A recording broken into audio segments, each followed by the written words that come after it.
Sir, आज महत्त्वाची बैठक आपण घेतली आहे। राज्यातील सर्व जिल्हाधिकारी होते आणि अर्थमंत्री सहभागी होते। आज नागपूर जिल्हा आणि अमरावती जिल्हा नियोजन समितीचा या वर्षीचा आउटले काय असावा याकरता माननीय अजित पवारजी,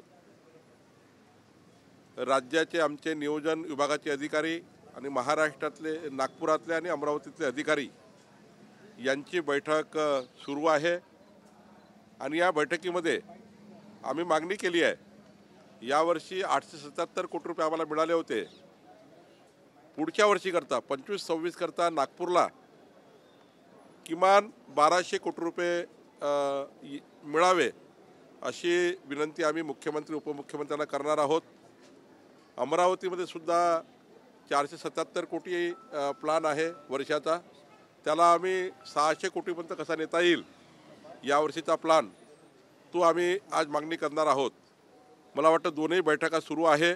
आत्ता 6 वाजता बैठक सुरू होणार आहे। पहिली बैठक झालेली आहे। सोबतच आज मिहान प्रकल्पाचे पुनर्वसनाचे काही विषय होते, त्यासंबंधी बैठक झाली। त्यातनंही 17 मुद्दे चर्चेला आले। त्या सर्व मुद्द्यावर गावकऱ्याचं समाधान झालं।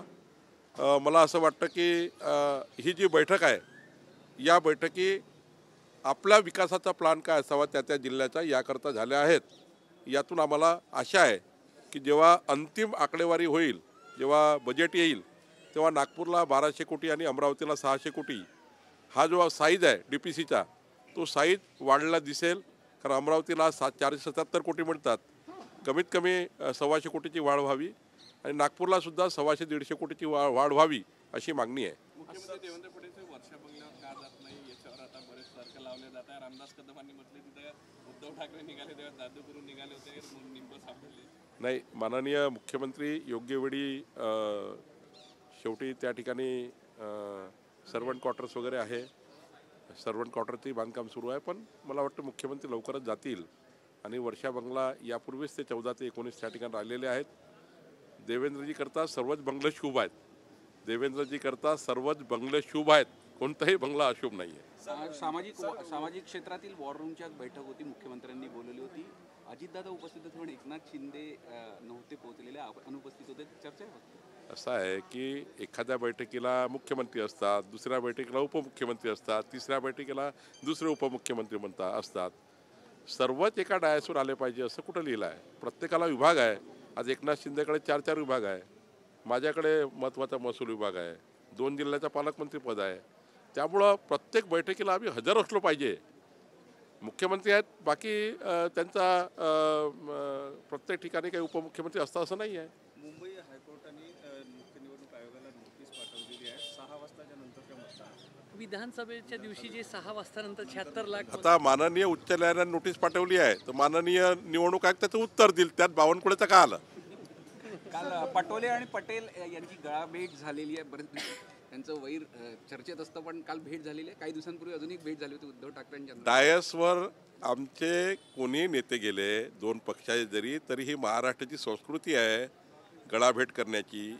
त्यामुळं माझ्याही गळाभेट जर नाना पटोलेशी झाली तर मी गळाभेट करील, त्याला काय प्रॉब्लेम आहे?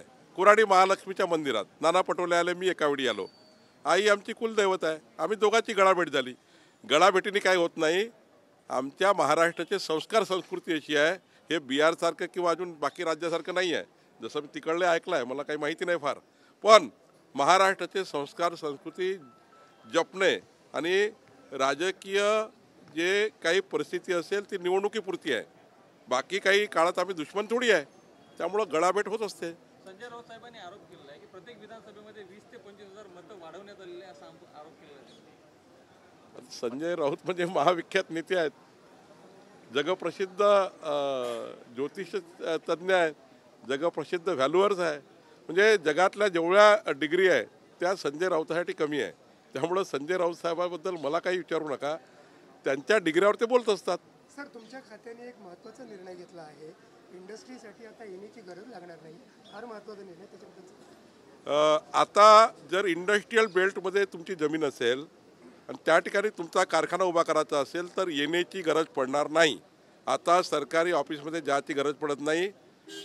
फक्त त्याच्यामध्ये जी आकारणी असते तेवढी भरावं लागतं.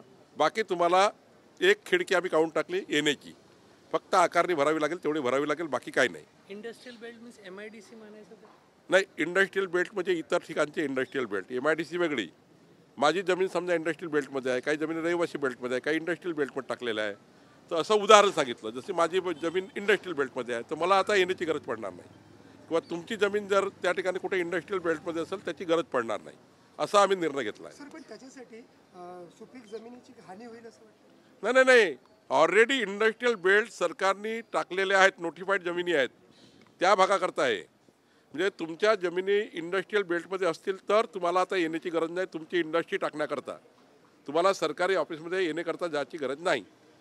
ऑलरेडी इंडस्ट्रियल झोन आहे, त्यामुळे तिकडे इंडस्ट्री टाकण्याकरता वेगळा येण्याची गरज नाही.